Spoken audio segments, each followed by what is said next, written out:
बैसल सुनू जानकी अभियन सदकन अही सबके आई मन माफी कपन बात ऐसा सुनू जानकी अभियन सदकन अही सबके आई मन माफी कपन बात ऐसा सुनू सुनू सुनू विकलांग गर्व जानकी अभियन 106 मेगा।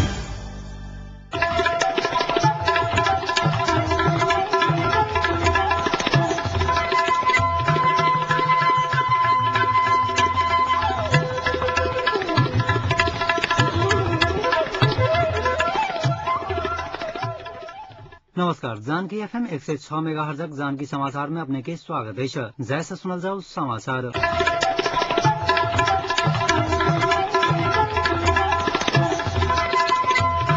एक मुख्य समाचार।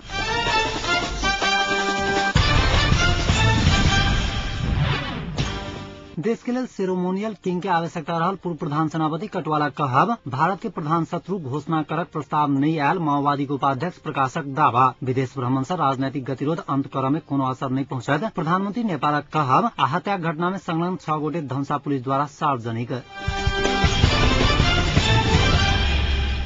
पूर्व प्रधान सेनापति रुकमांगत कटवाल देश के लेल सेरेमोनियल किंग के आवश्यकता रहल बतौलनि छथि। वीरगंज में आयोजित पत्रकार सम्मेलन में कटवाल राजतंत्र के अंत आ गणतंत्र के घोषणा करे के निर्णय प्रति असहमति जनाउने छलथि। अपने माओवादी विरोधी नहीं रहल बतबैतो माओवादी लड़ाकू अखनो शिविर से बाहर हथियार सहित निकल रहल कहले छथि। अपना के राजनीति में लागे कोनो इच्छा नहीं रहल बतबैतो माओवादी अखनो हिंसा के राजनीति जारी रखने आरोप लगौले छथि।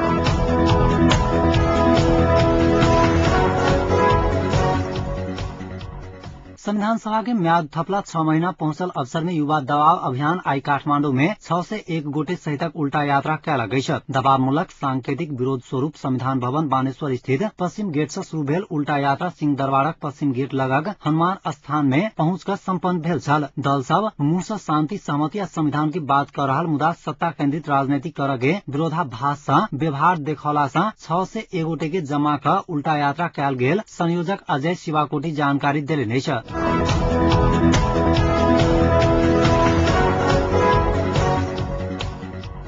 एकीकृत नेकपा माओवादी के उपाध्यक्ष नारायण काजी श्रेष्ठ प्रकाश हालै सम्पन्न पार्टी 6ठम विस्तारित बैसार में भारत के प्रधान शत्रु घोषणा करक प्रस्ताव नहीं आयल दावा कैले छ। राजधानी में आई आयोजित एक कार्यक्रम में श्रेष्ठ कहलनि हमार पार्टी भारत के प्रधान शत्रु नहीं मानने आ एहन प्रस्ताव सेहो नहीं आयल अछि। विस्तारित बैसार राष्ट्रीय स्वाधीनता सार्वभौम सत्ता अखंडता के लेल कोनो षड्यंत्र भेल त ओहि के असफल करक लेल विस्तारवाद आ हस्तक्षेप विरुद्ध संघर्ष करक मात्र कहने बतौले छ। बुझाई में मात्र फरक रहल आ बाहर सूचना प्रवाह भेल हुनक कहब छलैन। ओ संसद में विगत अघन 3 गते भेल घटना में माओवादी नहीं सरकार दोषी रहल कही संसद सचिवालय खोजबीन क कार्रवाई कर रहल कहने सिफारिश प्रति असंतुष्टि जनौले छ। माओवादी उपाध्यक्ष प्रकाश सरकार के तत्काल संसद अधिवेशन बजाकर बजेट पारित करक चुनौती सेहो देले छ।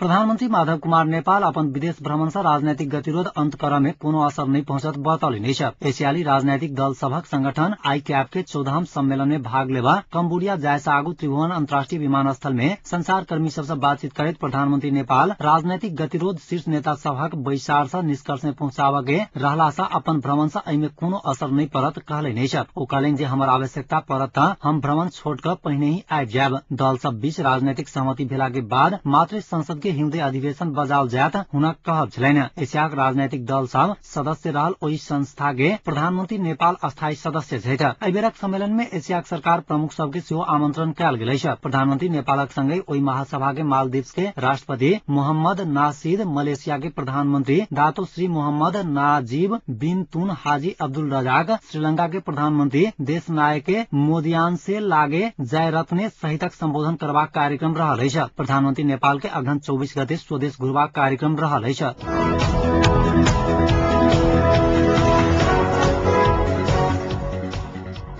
अमेरिकी राजदूत स्कॉट एच डेलिसी नेपाल संघक अपन साझेदारी के सुदृढ़ करबाक प्रतिबद्धता जनौले छ। विकिलीक्स नामक वेबसाइट नेपाल स्थित अमेरिकी दूतावासक 2278 गोप्य सूचना सार्वजनिक करवाला समाचार आगुए राजदूत डेलिसी विज्ञप्ति जारी का कहले जे हम ई दस्तावेज सबक विश्वसनीयता के बारे में जिम्मा लेवन नहीं सकब। कूटनीतिज्ञ सब अपन सहकर्मी सब संग करवाला बातचीत गोप्य रह के कहे तो ईमानदारिता पूर्वक वार्ता सरकार भीतर आ सरकार सब बीच अंतर्राष्ट्रीय संबंध के आधारभूत शर्त भेल बतौले छ।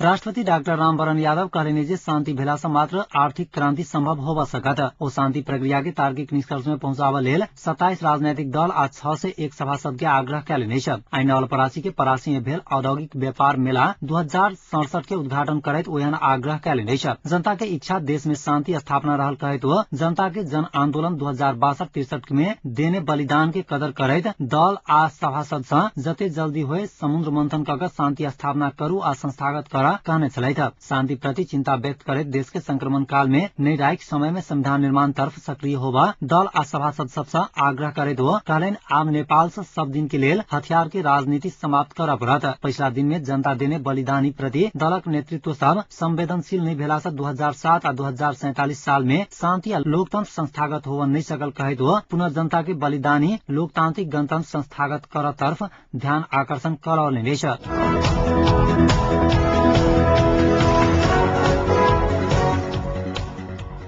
काम चलाव सरकार नेपाल पुलिस आ सेना के अधिकृत सभक सरुआ बढ़वा कैल गई छ। सिंहदरबार में आई भिनसर बैसल मंत्री परिषदक बैसार 6 गोटे पुलिस अतिरिक्त महानिरीक्षक सभक सरुआ करके निर्णय कैल गई छ। महानगरीय प्रहरी आयुक्त मदन खड़का के प्रधान कार्यालय नक्साल में सरुआ कैल गेल छ। बैसार से नेपाली सेना के सहायक रथी सब विनोद बस्नेत, पूर्णचंद्र थापा आ उमेश कुमार भट्टराई के पदावधि 3 वर्ष थप करके निर्णय कैल गई छ। ऐना सहायक रथी प्रदीप विक्रम राणा के उपरथी में बढ़वा करके बैसार निर्णय कैने सरकारक प्रवक्ता शंकर पोखरेल जानकारी दिले छ। मुक्त कमैया पुनः स्थापना समस्या समाधान आयोग के म्याद आषाढ़ धरि थपके आ वन अतिक्रमण वन विनाश तथा सामुदायिक वन संबंधी उच्च स्तरीय जाँचबूझ आयोग 2067 के म्याद 2 महीना थप करके निर्णय सेहो भेल छ।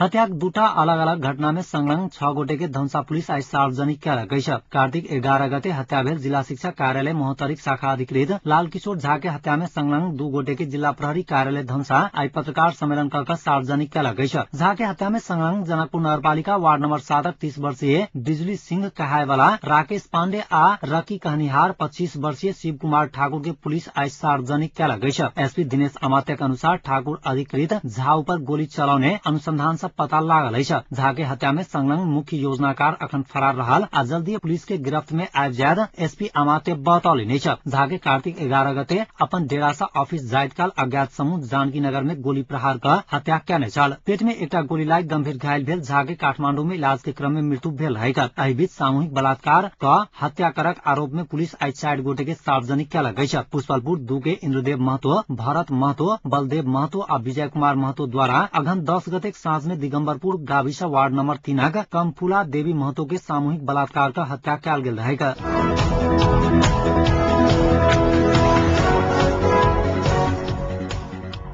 आप जनकपुरक तापक्रम अखन जनकपुरक तापक्रम 23.4 डिग्री सेल्सियस रहल अछि।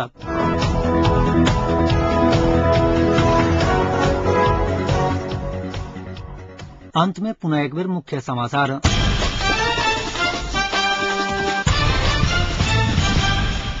देश के लेल सेरेमोनियल किंग के आवश्यकता रहल पूर्व प्रधान सेनापति कटवाला कहब भारत के प्रधान शत्रु घोषणा करक प्रस्ताव नहीं आयल माओवादी के उपाध्यक्ष प्रकाशक दावा। विदेश भ्रमण से राजनीतिक गतिरोध अंत कर में कोनो असर नहीं पहुंचत प्रधानमंत्री नेपालक कहब आ हत्या घटना में संलग्न 6 गोटे धनुषा पुलिस द्वारा सार्वजनिक। एखनुक समाचार एतै समाप्त होइत अछि। पुनः समाचार लऽ कऽ उपस्थित हैब। नमस्कार।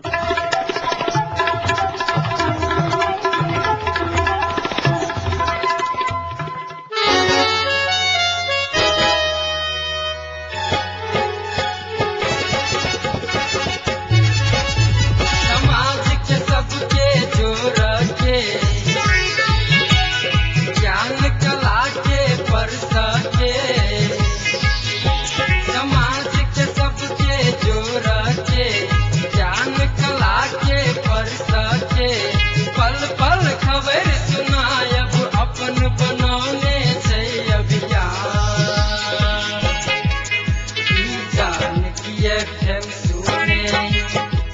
बच्चा बूढ़ जवान जानकी FM सुने बच्चा बूढ़ जवान जानकी FM सुने बच्चा बूढ़ जवान मिथिलांचलक गर्व जानकी FM 106 मेगाहर्ट्ज